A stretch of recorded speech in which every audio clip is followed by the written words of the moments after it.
राधे कृष्णा दोस्तों, कैसे हैं आप सब। जवाब में राधे कृष्णा कमेंट में जरूर लिखिए। स्वागत है आपका आपके अपने चैनल स्पिरिचुअल सोर्स में।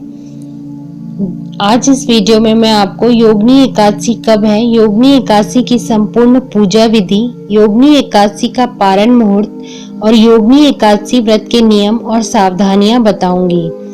योगिनी एकादशी पर कैसे मिलेगी भगवान विष्णु की कृपा, तो जानिए योगिनी एकादशी की संपूर्ण पूजा विधि। तो ध्यान पूर्वक आप वीडियो को देखते रहिए और इसका संपूर्ण लाभ उठाइए। इस दिन योगिनी एकादशी वाले दिन भगवान विष्णु की, भगवान श्री हरि नारायण की पूजा की जाती है। इस बार 17 जून 2020 बुधवार को योगिनी एकादशी तिथि है। इस दिन आप अपना व्रत कर सकते हैं। 17 जून बुधवार 2020। वर्ष भर में 24 एकादशी होती है और पुराणों में सभी का अपना अलग अलग महत्व बताया गया है। यही वजह है कि इन सभी का नाम भी भिन्न भिन्न रखा गया है। शास्त्रीय विधान के अनुसार इस दिन श्री विष्णु भगवान की पूजा अर्चना की जाती है।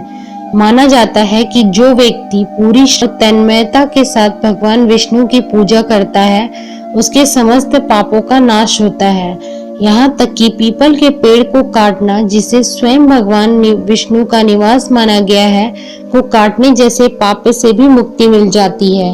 यह इतना शक्तिशाली माना गया है कि अगर किसी जातक पर श्राप का प्रभाव है तो उसका भी काट योगिनी के एकादशी के व्रत के द्वारा संभव हो सकता है।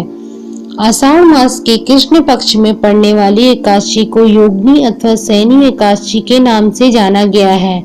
इस व्रत को सभी प्रकार के पापों से मुक्ति प्रदान कर सुख देने वाला माना गया है। यह इस लोक में भोग और परलोक में मुक्ति देने वाली व्रत है।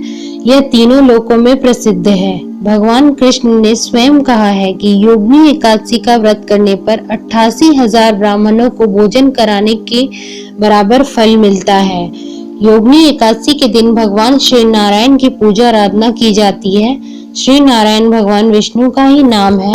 इस एकादशी का व्रत करने से समस्त पाप नष्ट हो जाते हैं और पीपल के वृक्ष को काटने जैसे पाप तक से मुक्ति मिल जाती है। इस व्रत के प्रभाव से दिए गए श्राप का निवारण भी हो जाता है।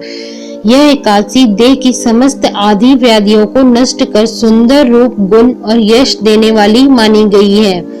अब जो नियम और सावधानियां हैं वो मैं आपको बता रही हूँ। सबसे जरूरी नियम यह है, सावधानी यह है कि नियमानुसार इस व्रत की शुरुआत एक दिन पूर्व ही हो जाती है। तो दशमी तिथि की रात्रि से ही व्रती को जौ, गेहूं, नमक और मूंग से बना हुआ भोजन बिल्कुल भी नहीं करना चाहिए। यह एकादशी व्रत पुण्य फलदायी होता है। इस व्रत की विधि इस प्रकार है, चलिए जानते हैं। सबसे पहले स्नान करने के लिए मिट्टी का प्रयोग करना शुभ रहता है। इसके अतिरिक्त स्नान के लिए तिल का लेप का प्रयोग भी किया जा सकता है। इस व्रत के नियम एक दिन ही शुरू हो जाते हैं, जैसा मैंने आपको पहले बताया। दशमी तिथि की रात्रि में ही व्यक्ति को जौ, गेहूं और मूंग के दाल से बना हुआ भोजन नहीं करना चाहिए। वहीं व्रत वाले दिन नमक युक्त भोजन भी नहीं करना चाहिए। इसलिए दशमी तिथि की रात्रि में ही नमक का सेवन त्याग देना चाहिए। एकादशी तिथि के दिन प्रातः स्नान आदि कार्यों के बाद व्रत का संकल्प लिया जाता है। इसके बाद कलश स्थापना की जाती है। कलश के ऊपर भगवान विष्णु की प्रतिमा को रखकर पूजा की जाती है। फिर रात्रि में इसका जागरण किया जाता है। धूप दीप से पूजन किया जाता है। पूजा आप स्वयं भी कर सकते हैं और किसी भी विद्वान ब्राह्मण से भी करवा सकते हैं और ब्राह्मण से भी कथा सुन सकते हैं या खुद भी आप अपनी ये कथा सुन सकते हैं। दिन में योगिनी एकादशी की कथा को जरूर सुननी चाहिए।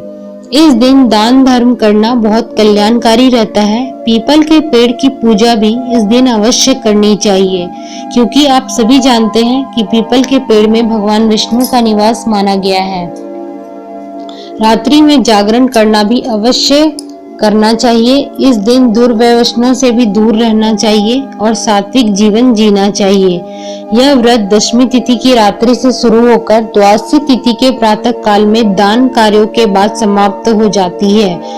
शास्त्रों के अनुसार जो जातक योगिनी एकादशी का व्रत करते हैं उन्हें जीवन में सुख समृद्धि की प्राप्ति होती है। इस व्रत को 88,000 ब्राह्मणों को भोजन करवाने जितना फलदायी माना गया है। अब मैं आपको बताती हूँ योगिनी एकादशी की पारण मुहूर्त क्या है। योगिनी एकादशी पारण मुहूर्त प्रातः 5:23 से 8:10 तक की अवधि है। यह अवधि 2 घंटे 47 मिनट की होगी। तो आज के वीडियो में इतना ही। आशा है कि आपको योगिनी एकादशी के बारे में मैं संपूर्ण जानकारी दे पाई। आप अगर योगिनी एकादशी व्रत को करते हैं तो आपको जरूर इस वीडियो से लाभ होगा। तो चलिए दोस्तों, मिलते हैं अगले वीडियो में एक नई जानकारी के साथ।